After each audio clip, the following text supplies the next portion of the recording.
It's such bull. Students take a stand against a Colorado school district they say failed an assault victim. We all support each other. We're all here for each other. The nonprofits push for more funding to make sure no Colorado student goes hungry. The supply's getting lower, but we're still getting more and more people every day. And good evening to you, and thank you for watching Denver 7 News at 5. I'm Ann Trujillo. I'm Shannon Ogden. A busy night. We are monitoring multiple breaking news stories. First, we just learned the U.S. Capitol was evacuated. The Associated Press reporting an aircraft that posed, this was their word, a probable threat was seen in the area. Capitol Police, though, now say there is no threat, and the evacuations were out of an abundance of caution. Now, here in Colorado, we are monitoring two fires. One is in southern Colorado in Monte Vista, the other in Boulder County, just southwest of Longmont. Now, in Monte Vista, we know that multiple homes have burned. People are being evacuated to the Ski High complex on Sherman Avenue. Also, one of the biggest internet providers in the city is down, so we are expecting a press conference coming up at 6 o'clock. We promise to bring you the latest when we learn more. And now let's go to more on the Boulder fire. Okay, we're going to move on and get back to the Boulder fire here in just a moment. We are learning of reports of an explosion and a fire in Montrose, which is south of Grand Junction. This is happening at Park and Uncompahgre Avenue, and right now we are waiting on some details to learn more.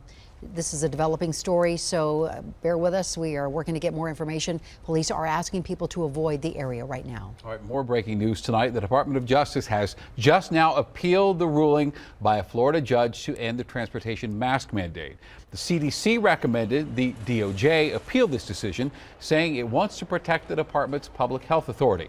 The CDC is still recommending people wear masks on planes, trains, and buses, and added, quote, the #1 priority is protecting the public health of our nation. Also, if your phone network is Verizon, you may have noticed it was down for a couple of hours today.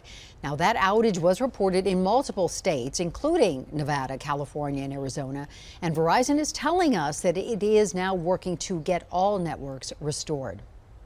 Former Aurora Police Chief Dan Oates will serve as the city's interim police chief. He will take over after the city manager fired former chief Vanessa Wilson earlier this month.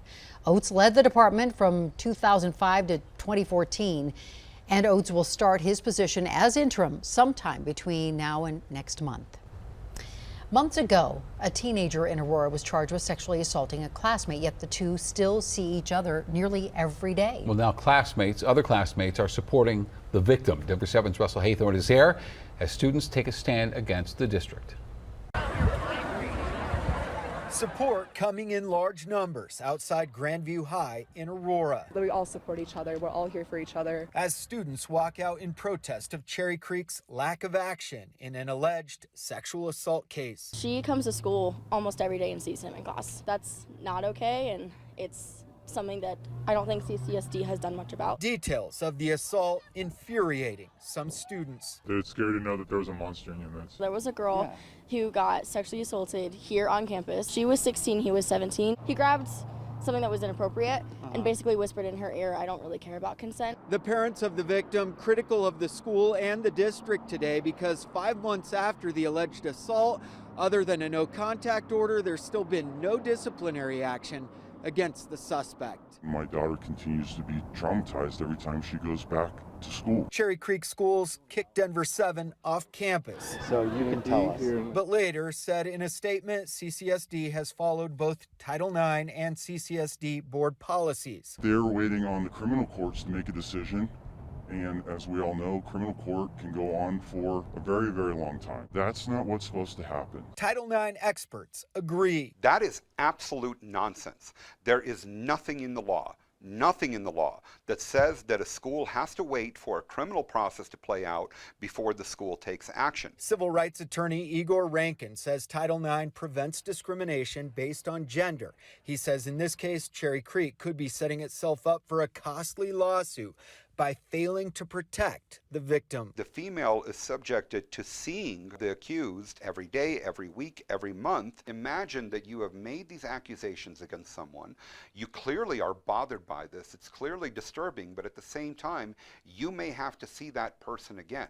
That could be terrifying for any victim of this kind of violence. Nearly 300 students and parents standing in solidarity with the victim. I'm here to support that. I love her so much, and I'm just so proud of her because there's other girls that have come forward and said this has happened to us and nothing was done. At Grandview High, I will not stop until this is fixed. Russell Haythorne, Denver 7.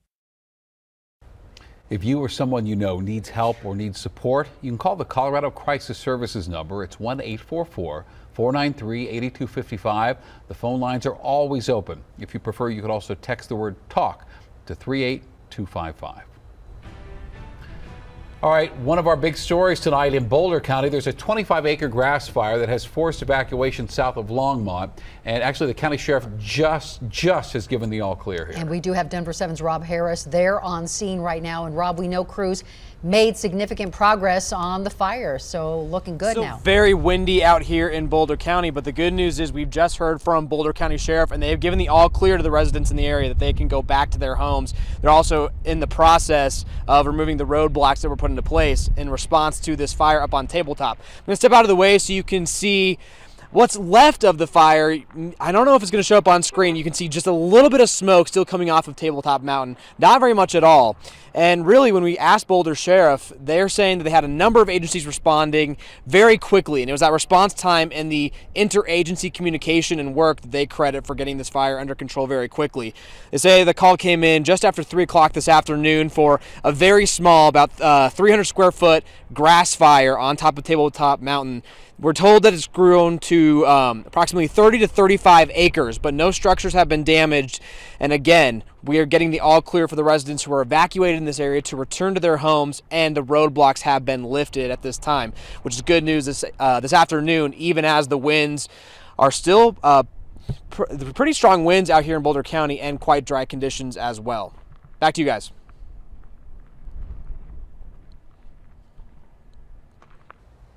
On this day, 23 years ago, 13 lives were tragically cut short in a deadly shooting at Columbine High School. And today we remember their lives and the more than 20 others who were injured. And the Columbine community is committed to paying respect to those lost by making this a day of service. More than 1,200 people participated in this year's events, and you can visit columbineserves.com to learn about ways to honor and respect this day in your community. Ukraine leaders say Russia has agreed to a humanitarian corridor for Mariupol in attempts to allow women, children, and the elderly to escape that city. Ukraine's President Volodymyr Zelensky says his troops are still defending Mariupol steel plant, saying they will not surrender. And today, Russia also released this video claiming to show an airstrike on a Ukrainian facility.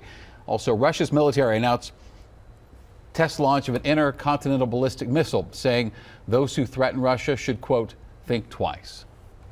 Today, volunteers at the Food Bank of the Rockies filled 1,200 boxes of food for Afghan refugees here in Colorado. These are food boxes that are particularly meaningful because it's the month of Ramadan, and for some, this is their first Ramadan away from home.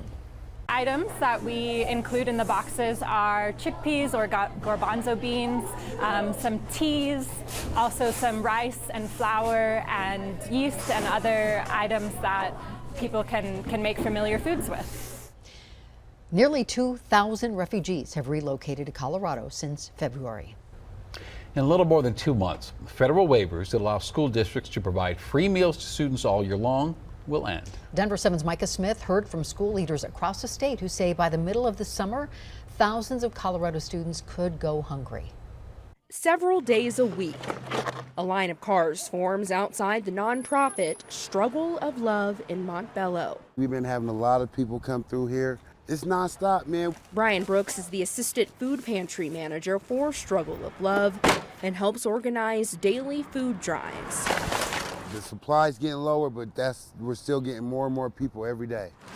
And Brooks says Struggle of Love expects this line to get even longer in 280 days. So I'm here today to implore our representatives in Congress to step up. On June 30th, the federal waivers that allow school districts to provide free meals to all families, regardless of income level, will end. We have heard from some districts they're serving 40% or more students this year. On Wednesday, the Healthy School Meals for All Coalition held a virtual news conference with school districts and nonprofits to bring attention to the issue. Ultimately, this will result in devastating financial impacts on school districts nationwide. For example, for us in Greeley-Evans School District 6, our Nutrition Services Department will be at a $4.3 million loss. If there was one single positive outcome over the past 2 years that we've seen living through a global pandemic, it would be that we provided all children the right and opportunity to be provided a healthy meal at school, regardless of socioeconomic status, race, religion. Brooks says the ending of the federal waivers means with another food source gone, We're helping a lot of people, so if we can get more help, we can help more. Struggle of Love will once again prepare to serve more families with fewer resources. Reporting in Montbello, Micah Smith, Denver 7. Just everybody's out and about having a good time. High times in downtown Denver. Thousands gather near the state capitol to celebrate 420. How can you not come to Denver and not come to a 420 rally? Fire danger remains high, and by Friday it will be extremely high. And a special surprise for a very special couple. Are you Sebi? Yes. Shannon Ogden. I know who you are.